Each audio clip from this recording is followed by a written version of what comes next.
तर महाराष्ट्रातील तमाम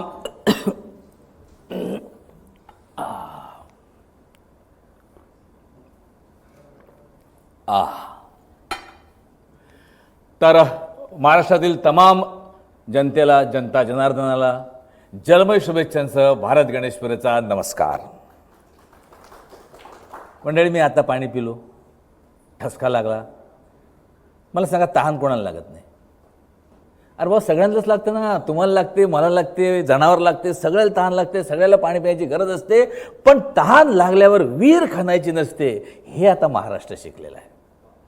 या म्हणजे प्रत्येकाला स्वच्छ आणि हक्काचं मुबलक पाणी मिळावं यासाठी राज्याचा पाणी पुरवठा आणि स्वच्छता विभागानं गेल्या 5 वर्षात दमदार कामगिरी केलेली आहे. त्याविषयी आपण, मी काय म्हणतो, त्याविषयी अधिक बोलण्यापेक्षा ना काही दृश्याच्या माध्यमातून आपण महाराष्ट्राचं बदललेलं चित्र बघूया पहिल्यांदा. दाखवा एवी प्लीज. पाणी पाणी म्हणजे जीवन. काही वर्षांपूर्वीपर्यंत पिण्याच्या पाण्यासाठी तळमळणारा महाराष्ट्र आपण साऱ्यांनीच पाहिला. मात्र गेल्या 5 वर्षात ही परिस्थिती बदलली आहे.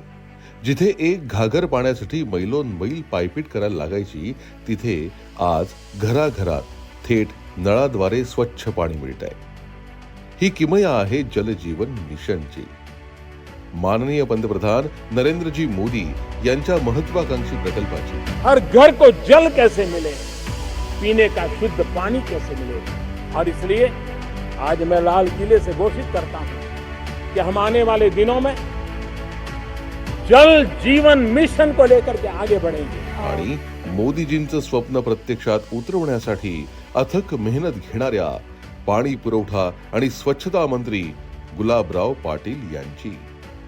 आता काय एक घागर आणली म्हणजे दिवसभर उठ वाटायचं नाही त्या रस्त्यापासून.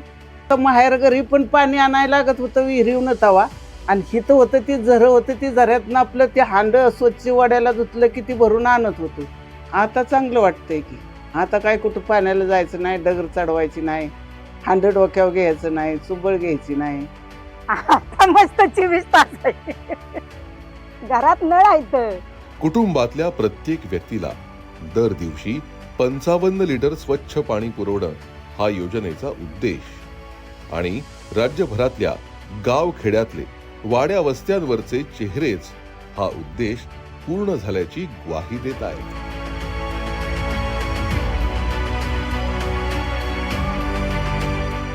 जेव्हा नागरिकांना स्वच्छ पाणी पुरवण्याची जबाबदारी शासन घेतं, तेव्हा त्यासाठीच्या जलस्रोतांची निर्मिती आणि काळजी ही सुद्धा जबाबदारी आपसूक येते. आणि त्यातही माननीय पाणी पुरवठा आणि स्वच्छता मंत्री गुलाबराव पाटील यांनी कसलीच कसर सोडली नाही. पाणी स्त्रोत जपणं, त्यांचं बळकटीकरण करणं, ते गावागावातील घराघरापर्यंत स्वच्छ पाणी पोहोचवणारं जलजीवन मिशन म्हणजे तहानलेल्या गावांसाठी माननीय पंतप्रधान नरेंद्र मोदीजींच्या माध्यमातून मिळालेलं वरदानच. केंद्राच्या आणि राज्याच्या विविध योजनांमधून जलजीवन मिशनद्वारे राज्य सरकारनं वाडी वस्त्यांवर नळ पाणी पुरवठा योजना पोहोचवली आहे. हर घर नल से जल हा नारा प्रत्यक्षात आणण्यासाठी, तसंच प्रत्येक गाव स्वच्छ आणि सुंदर होण्यासाठी या विभागाचे मंत्री माननीय नामदार श्री गुलाबराव रेवाबाई रघुनाथराव पाटील यांनी आपल्या कल्पकतेचा आणि जिद्दीचा खुबीनं वापर केला आहे. अहो, तुमच्या माझ्या केवळ ओटातच नव्हे तर चेहऱ्यावर सुद्धा हसू यावं यासाठी राज्य सरकारनं केलेल्या उपाययोजनांची माहिती आज आपण प्रत्यक्ष मंत्री महोदयांकडून जाणून घेऊया. तर जोरदार टाळ्यांनी स्वागत करूया माननीय मंत्री नामदार गुलाबराव रेवाबाई रघुनाथराव पाटील, मंत्री पाणी पुरवठा आणि स्वच्छता विभाग, महाराष्ट्र शासन. भाऊ, एकदम नमस्कार. महाराष्ट्राच्या तमाम जनतेकडनं मी तुमचं इथं स्वागत करतो आणि तुम्हाला हे सगळं वैभव आम्हाला दाखवल्याबद्दल खरं तर तुमचे मी आभारी आहे जनतेतर्फे.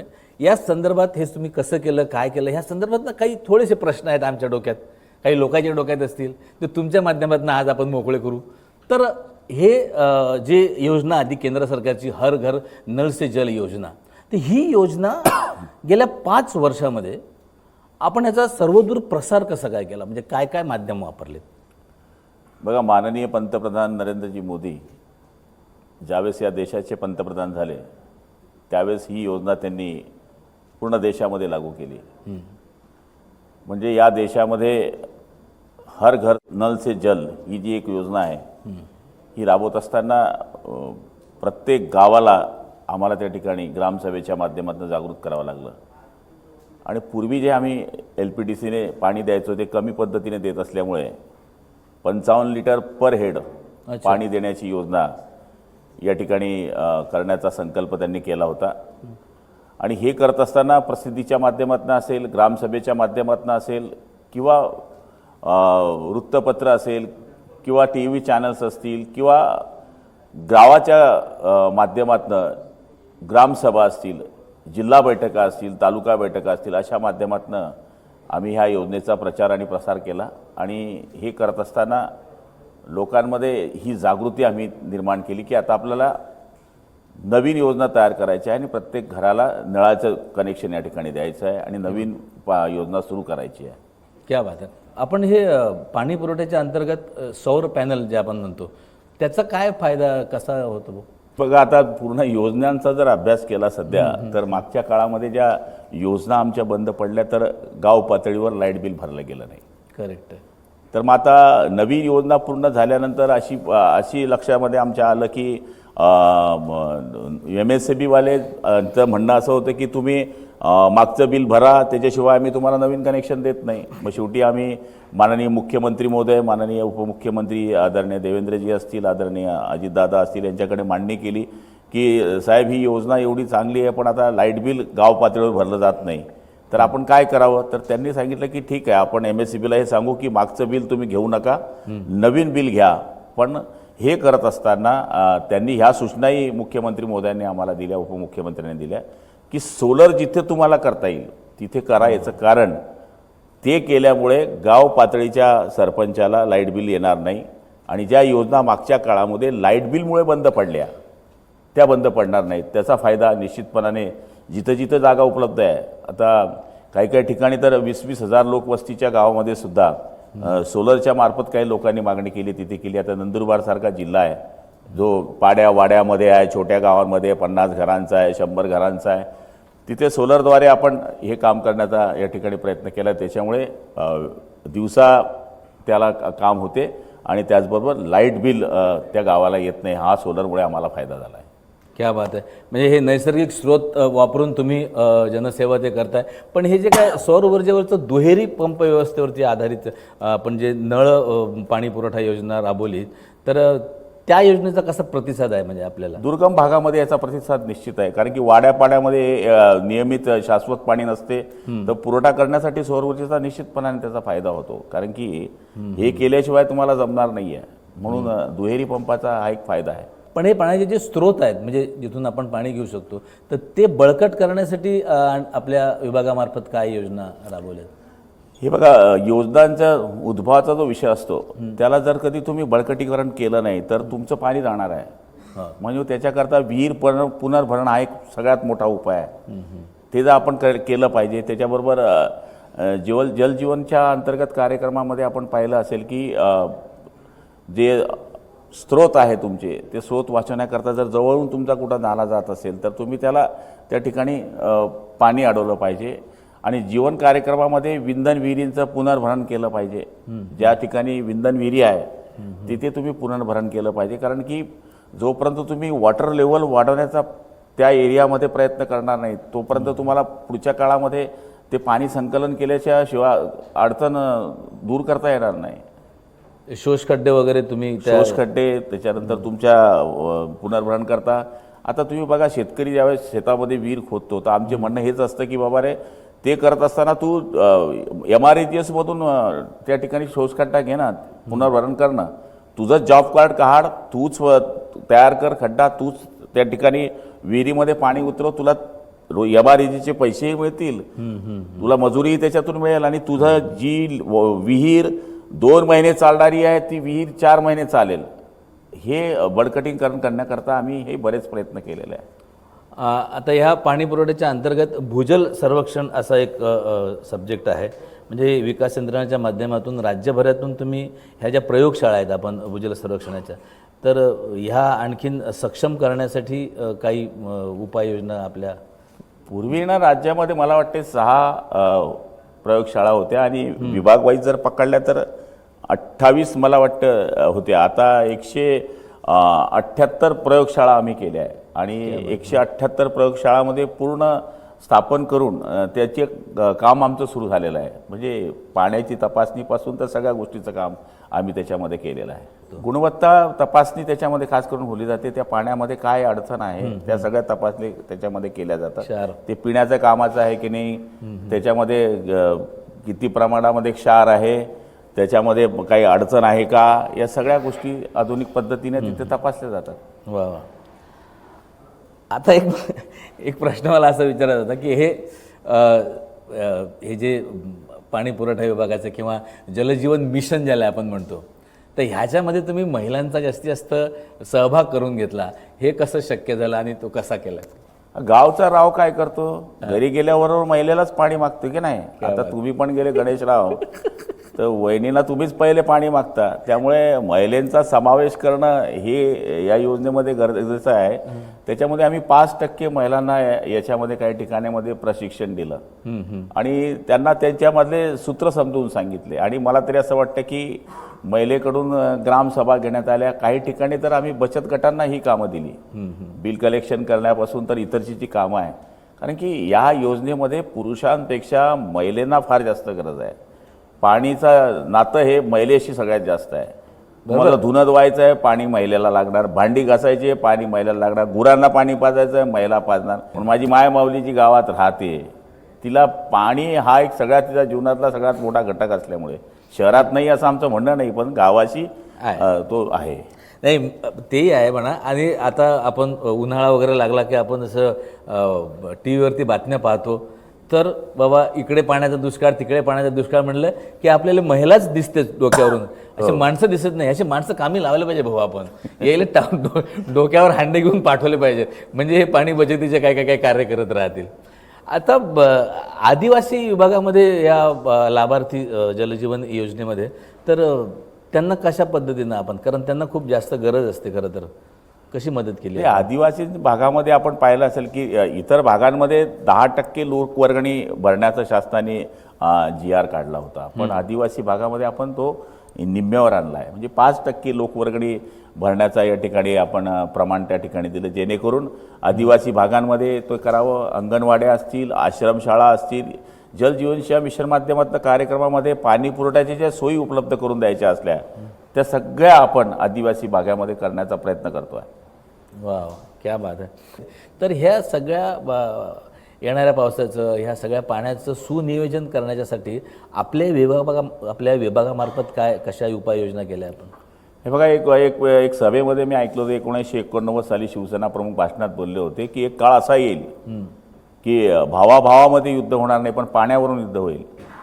आणि तो काळ आता येऊन ठेपला होता. पण माननीय पंतप्रधान नरेंद्रजी मोदी असतील किंवा आमचे एकनाथरावजी शिंदे साहेब असतील किंवा देवेंद्रजी असतील, यांच्यामार्फत ही योजना आज देशामध्ये आणि राज्यामध्ये सुरू झाली. पण ती योजना करत असताना आपण सांगितल्याप्रमाणे शिक्षण संवाद उपक्रमातून आपण ग्रामीण भागामध्ये जनतेने पाण्याचं कसं महत्त्व आहे, पाण्याचा वापर कसा केला पाहिजे, पाण्याची बचत कशी केली पाहिजे, पाण्याची पट्टी निर्धारण कशी केली पाहिजे, पाण्याची वसुली कशी केली पाहिजे, पाण्याचे स्रोत बळकटीकरण कसे केले पाहिजे, त्याचबरोबर ग्रामीण पाणी पुरवठ्याच्या देखभाल दुरुस्तीच्या माध्यमातून योजनेचं उत्तरदायित्व कसं केलं पाहिजे, हे प्रसार माध्यमातून आम्ही अभियानाची वेळोवेळी प्रसिद्धी करण्याचा प्रयत्न केलेला आहे. तुम्ही आता बोलता बोलता माननीय पंतप्रधानांचा उल्लेख केला, तर त्याच्याच संदर्भात मला एक असा प्रश्न आठवला की ते अटल भूजल योजनेचं काय स्वरूप आहे, म्हणजे आणि त्याचा आपल्या राज्याला कसा काय फायदा? अटल भूजलमध्ये योजनेमध्ये आपण 13 जिल्ह्यामध्ये मला तरी असं वाटतं की ही योजना राबवली. आणि ही राबवत असताना पाण्याची पातळी वाढवण्याकरताचा हा कार्यक्रम असल्यामुळे 1372 गावांमध्ये आम्ही पाण्याची पातळी वाढवण्यामध्ये सक्सेस झालो. आणि अटलचा अर्थच तो आहे की कायमस्वरूपी त्या गावाचं वॉटर लेवल वाढावं आणि त्या गावामध्ये पाण्याची टंचाई येऊ नये. अच्छा, हे म्हणजे आता कसं आहे की पाण्याचे विविध स्रोत आहेत, शहरात वेगळे आहेत, पण हे भूजल साठा आहे त्याच्यावरच जे अवलंबून आहेत तर त्याच्याबद्दल काय योजना आहेत? हे भूजल साठ्याच्या वाढमध्ये रिचार्ज शॉफ्ट आहे, त्याच्यानंतर ॲक्टिफर रिचार्ज शॉफ्ट आहे, त्याच्याबरोबर सिस्टीम इत्यादी जे उपाययोजना असतात त्या प्रकरणामध्ये राबवण्याचा आम्ही हा प्रयत्न केलेला आहे. ज्या पद्धतीनं रिचार्ज शॉफ्ट जर तयार केला त्याच्यामध्ये पाणी वाढवण्याची जी प्रक्रिया आहे ती निश्चितपणाने होत असते. म्हणजे जास्तीत जास्त पाणी जिरवा आपल्या ह्याच्यात, पाणी आणि- जिरवा, पाणी हां, अडवा आणि पाणी वाढवा. पाणी वाढवा असं ते आहे. म्हणजे खरं तर गुलाबराव, आम्हाला ते गुलाबराव माहिती आहे, कार्यकर्ते गुलाबराव माहिती आहे, दमदार भाषण देणारे आणि सभा गाजवणारे गुलाबराव माहिती आहे. म्हणजे पंचायत समितीपासून ते जिल्हा परिषदपर्यंत तुम्ही खूप, म्हणजे त्यावेळेस आणि आताही, त्यावेळेस खूप लोकांसाठी तुम्ही काम केलं, भरपूर काम केलं आहे, म्हणजे रात्री बेरात्री कार्यकर्ता असताना. तर मला हे एक छोटासा एक प्रश्न माझ्या डोक्यात आला होता की मंत्री महोदय झाल्यानंतर आपल्यातून काय काय कार्य घडलं साहेब? मंत्री झाल्यानंतर आता जर